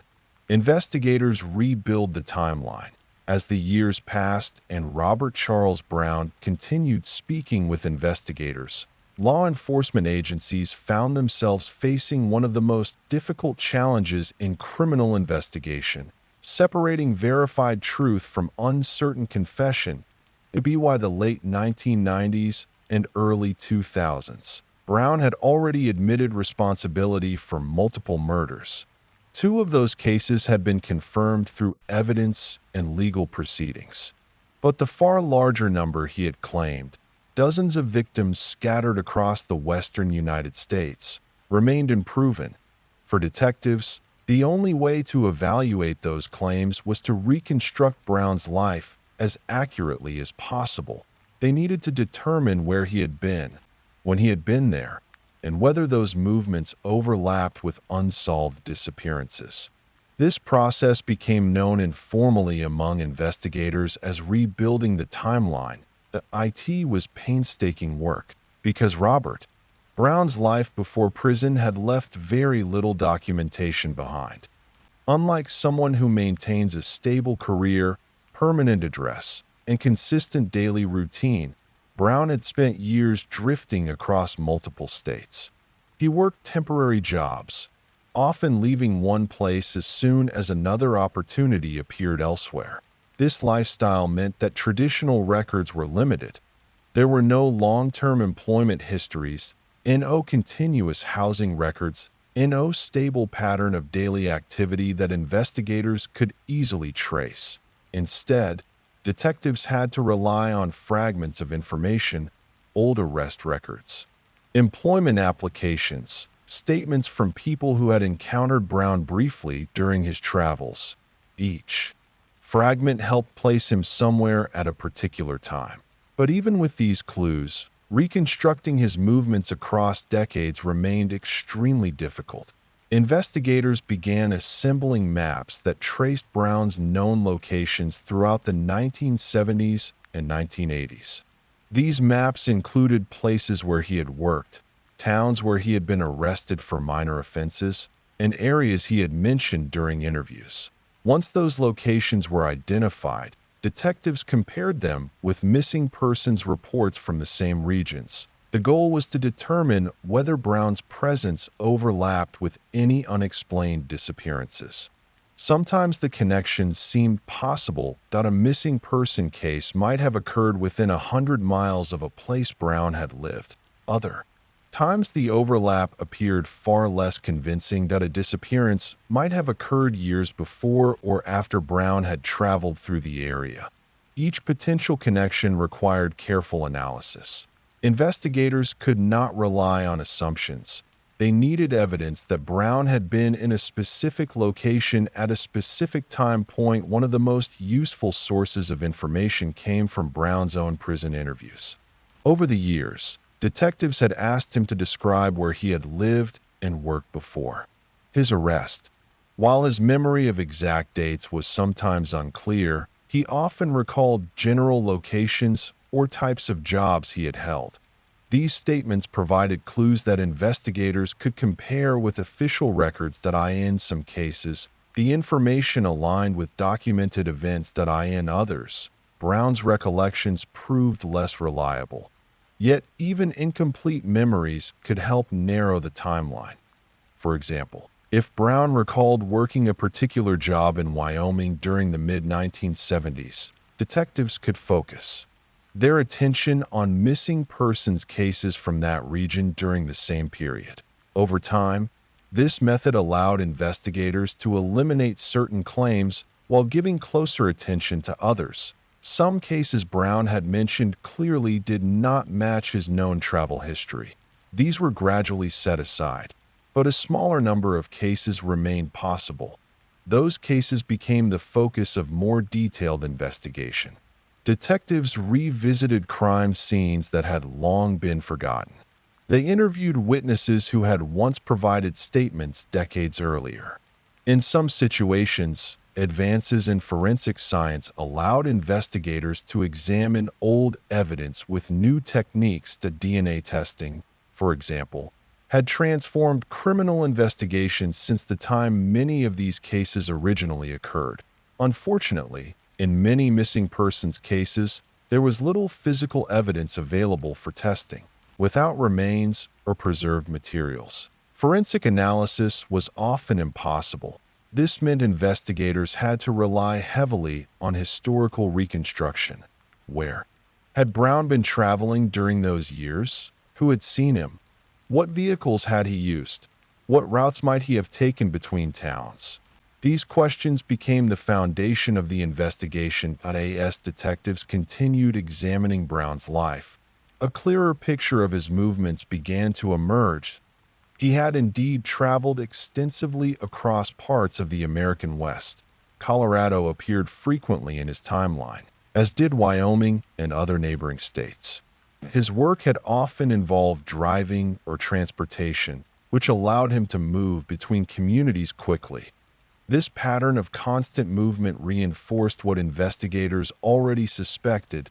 If Browne had committed crimes during those years, the victims might have been spread across a wide geographic area, different states, different jurisdictions, different investigations that had never realized they might share a connection. Yet despite the progress detectives made in reconstructing Browne's timeline, one problem continued to overshadow the investigation: time itself. Many of the events Browne described had occurred 20 or 30 years earlier. Witnesses' memories had faded. Some individuals who might have provided valuable information were no longer alive. Even the physical landscapes where certain crimes might have occurred had changed over time. Roads had been expanded, buildings had been replaced, entire communities had grown beyond recognition. These changes made it even harder to determine what had truly happened during the years Browne had spent traveling. Still, investigators continued searching because even though many of Browne's claims remained uncertain, his history of confirmed violence meant they could not simply dismiss the possibility that other victims existed. Somewhere within the fragments of his timeline, there might still be connections waiting to be discovered. connections that could finally reveal whether the man who had once drifted quietly across the highways of the American West had left behind a far larger trail of victims than anyone had originally believed. As investigators continued rebuilding Robert Charles Browne's timeline, they slowly began reaching conclusions about the credibility of some of his claims. Years of interviews, cross-referenced records, and collaboration between law enforcement agencies had produced a clearer picture of where Browne had actually been during the decades before his imprisonment. But clarity did not necessarily bring simple answers in fact. The more detectives studied Browne's life, the more complicated the story became. Some of his claims could be examined and ultimately dismissed. When investigators compared his statements with verified records, they occasionally discovered that Browne could not have been present at the time or place he described. In those situations, detectives concluded that the confessions were either mistaken memories or exaggerated accounts. These cases were gradually removed from the list of possibilities, but there were other claims that investigators could neither confirm nor completely rule out. These cases remained suspended in uncertainty in several instances. Browne had mentioned encounters that seemed to align with real missing persons cases. The descriptions he provided were sometimes vague, yet they contained enough detail to resemble events that had occurred during the years he had been traveling. For detectives studying those cases, the possibility remained that Browne might have been involved. But without physical evidence or witnesses, the truth could not be proven. This reality highlighted one of the most frustrating aspects of cold case investigations. Even when a suspect confesses, confirmation requires supporting evidence. Confession alone does not close a case. Investigators must be able to demonstrate that the person providing the confession possessed knowledge that could only come from direct involvement in the crime. In Browne's case, that standard was difficult to meet for many of the incidents he described. Sometimes he mentioned a location but could not remember the name of the town. Other times he recalled an encounter but could not clearly describe the victim. In certain interviews, he seemed unsure about the year an event had taken place. These uncertainties made it impossible for detectives to connect his statements to specific cases with confidence. Yet the investigation also produced moments that suggested Browne's knowledge might not be entirely fabricated. Occasionally, he mentioned geographic landmarks that investigators later confirmed existed exactly where he described them. He sometimes recalled roads, intersections, or natural features that had not changed significantly over time. These details demonstrated that Browne had indeed traveled extensively through the regions he discussed. But again, being familiar with a location did not prove involvement in a crime. It simply confirmed that he had been there, for investigators attempting to determine the full truth. The line between possibility and proof remained extremely thin. Over time, detectives developed a general consensus regarding Browne's claims. Most investigators agreed that he had committed more crimes than the two murders that had already been confirmed. His pattern of violence and the credible details he provided about certain events suggested that additional victims likely existed. However, very few investigators believed that the total number reached the 48 murders Browne had claimed. Instead, many concluded that the true number probably lay somewhere between the confirmed cases and the exaggerated figure he had provided, but without evidence. The exact number could never be established with certainty for the families of missing persons. This uncertainty was painful. Some families had spent decades searching for answers about loved ones who had vanished without explanation. When investigators contacted them regarding Browne's claims, it raised the possibility that those answers might finally be found.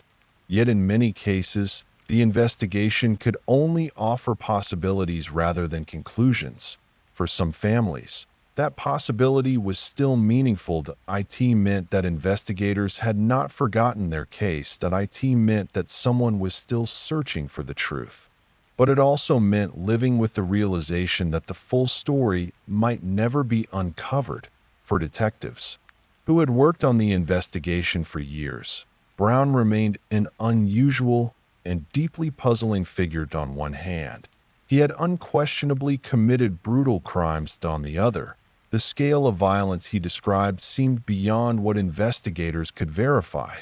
Some detectives believe Brown may have been combining real memories with exaggerated stories, gradually building a narrative that grew larger each time he told it.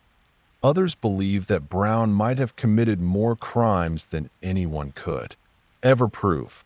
Perhaps some victims had never been reported missing. Perhaps certain cases had been misclassified as accidents or disappearances without foul play. If those possibilities were true, the evidence may have disappeared long before investigators ever knew where to look.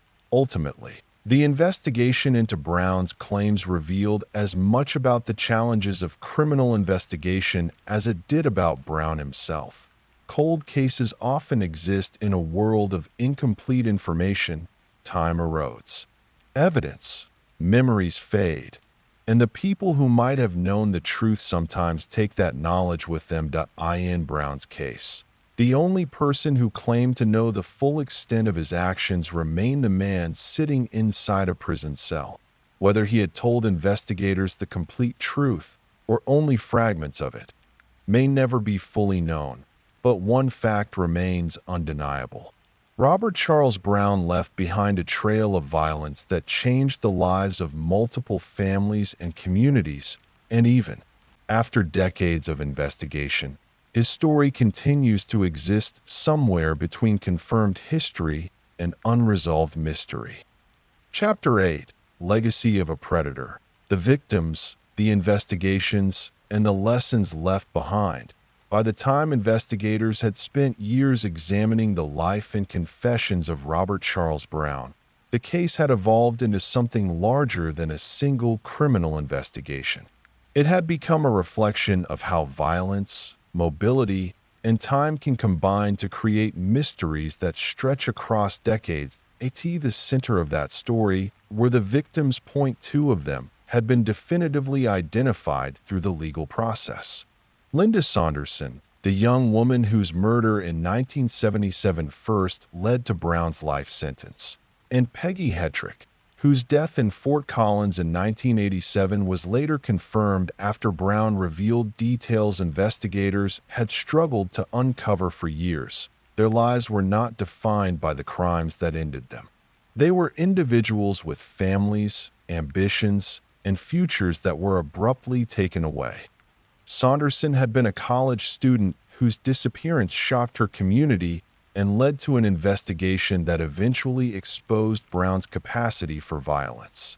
Hetrick, years later, became the focus of a case that lingered unresolved until Brown's confession provided crucial information. For the families of both women, the confirmation of Brown's responsibility brought a form of closure, though closure is rarely a simple or complete feeling. Knowing the truth about a crime does not erase the loss that follows it, but confirmation can at least answer the question that haunts families of victims for years. What happened? Beyond those two confirmed cases, however, the investigation surrounding Browne remained surrounded by uncertainty. Dozens of other disappearances had been reviewed in connection with his claims. Detectives had spent years comparing records, timelines, and interviews in an effort to determine whether Brown's statements corresponded with real crimes. In many situations, the evidence was simply not strong enough to confirm a connection. This uncertainty left investigators facing one of the most difficult realities of criminal investigation. Some mysteries remain unresolved. Even when a suspect speaks openly about past crimes, the passage of time can erase the proof needed to confirm those events. For detectives who had devoted years to studying Brown's story, this reality was deeply frustrating. They knew that the highways Browne had traveled during the 1970s and 1980s had been places where many people passed through without leaving records behind. Travelers often moved from town to town quickly, sometimes without informing friends or family about their plans. In such circumstances, a disappearance might go unnoticed for days or even weeks. And if a crime occurred in a remote location, the evidence might vanish long before investigators ever arrived. This was one of the reasons Browne's case attracted attention among criminologists and law enforcement professionals. It illustrated how mobility could complicate criminal investigations. An offender who travels frequently across multiple states can leave behind a pattern of crimes that appear unrelated at first glance. Each case may be handled by a different police department, and without communication between agencies, the larger pattern can remain hidden. During the years when Browne had been traveling, communication between jurisdictions was far more limited than it is today. Many police departments relied on paper records that were stored locally rather than shared through national databases. Detectives working in one state might never know that a similar case had occurred hundreds of miles away. Today, the situation has changed significantly. Advances in technology allow investigators to share information quickly across jurisdictions. National databases track missing persons cases, unidentified remains, and criminal records. DNA analysis has transformed the ability to link suspects to crimes that once seemed impossible to solve. These developments mean that cases like Browne's are less likely to remain hidden for decades.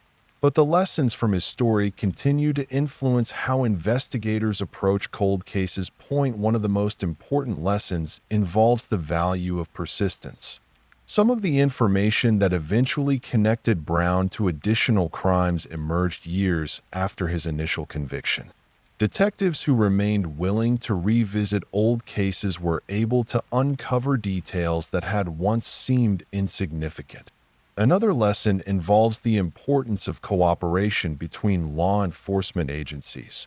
The investigation into Browne's claims required detectives from multiple states to share records, compare timelines, and examine cases that had once been considered unrelated.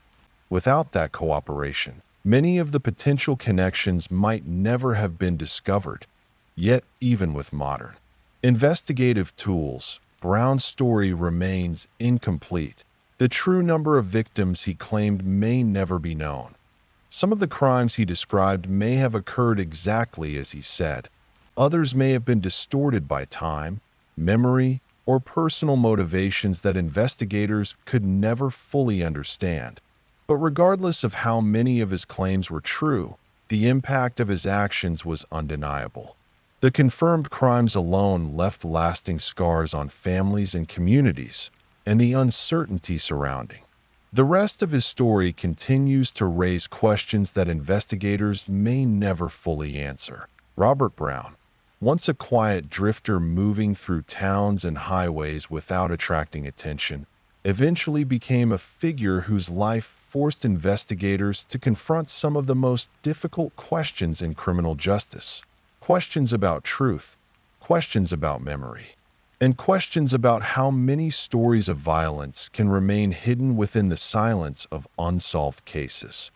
As the investigation into Robert Charles Browne slowly reached its limits, investigators were left with a case that existed partly in documented history and partly in unresolved mystery. Decades had passed since many of the events Browne described. Some answers had been confirmed, while others remained forever uncertain. For the detectives who spent years examining Browne's life, the case never followed a simple narrative. It began with the murder of Linda Saunderson in 1977, a crime that ultimately led to Browne's life sentence. At the time, investigators believed they had removed a dangerous individual from society and closed a tragic chapter in the lives of those affected. But years later, Browne's own words reopened that chapter. His admission to the murder of Peggy Hetrick proved that the story had not ended with his original conviction. That revelation forced investigators to reconsider how long Browne had been committing violent acts and whether other victims might exist. From that moment forward, the investigation became something larger. Detectives were no longer examining a single crime. They were attempting to uncover the full history of a man whose life had been spent drifting through communities across the American West. And with each interview Browne gave, the investigation grew more complicated. His claim of up to 48 victims shocked investigators and captured national attention. If true, it would have placed Browne among the most prolific offenders in modern American history. But proving such a claim required evidence, and evidence was often missing. The passage of time had erased many of the clues investigators needed. The highways Browne traveled decades earlier had changed. The small towns where he once worked temporary jobs had grown or disappeared. People who might have encountered him had long since moved away. Even the landscapes where certain crimes might have occurred were no longer the same. In this environment, the investigation reached a difficult conclusion. Some of Browne's crimes had been confirmed. Others could never be fully proven. Yet the possibility that additional victims existed remained real. For families of missing persons, that possibility was both painful and significant. It meant that the truth about some disappearances might still be hidden within Browne's story, but it also meant that the full answer might never be discovered. Criminal investigators understand that not every case ends with complete certainty.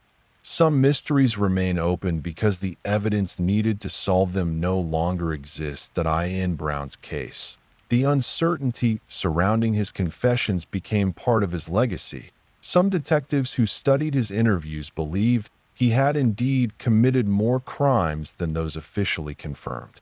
They pointed to the credibility of certain details he provided and the pattern of violence already proven by his convictions. Others believed Browne had exaggerated the scale of his actions. They argued that his statements sometimes contained inconsistencies and that the number of victims he claimed seemed far larger than the evidence suggested. The truth may lie somewhere between those interpretations. Robert Browne was unquestionably responsible for multiple murders, but whether he was responsible for dozens more remains a question that may never be answered definitively. What investigators can say with certainty is that Browne's case changed the way many detectives approach cold cases and long-term investigations. It demonstrated how offenders who travel frequently can leave behind crimes that appear unrelated when viewed individually. It showed the importance of communication between police departments across different states, and it highlighted how even decades-old cases can sometimes reveal new information when investigators remain willing to revisit them. For criminologists and law enforcement professionals, Browne's story became an example of the complexities involved in understanding serial offenders. It showed how confessions can be both valuable and unreliable. It illustrated the challenges of separating genuine memories from exaggeration, and it revealed how time can transform a criminal investigation into something closer to historical research. Yet beyond the investigative lessons, the most important part of the story remains the lives affected by Browne's actions. Behind every case file is a person who was once part of a family, a community, and a future that was never allowed to unfold. The confirmed victims remind investigators why these cases matter, and the unresolved possibilities remind them that some stories remain unfinished. Robert Charles Browne spent the remainder of his life in prison, far from the highways and small towns where his story once unfolded. The drifting existence that had defined his earlier years ended behind the walls of the correctional system. But the questions surrounding his past did not disappear. They remain in the archives of cold case files, in the memories of detectives who worked the investigation, and in the hopes of families who continue searching for answers. Somewhere within those unanswered questions lies the final chapter of Browne's story, a chapter that may never be written with complete certainty, because sometimes the most unsettling part of a case is not what investigators can prove, but what they may never fully know.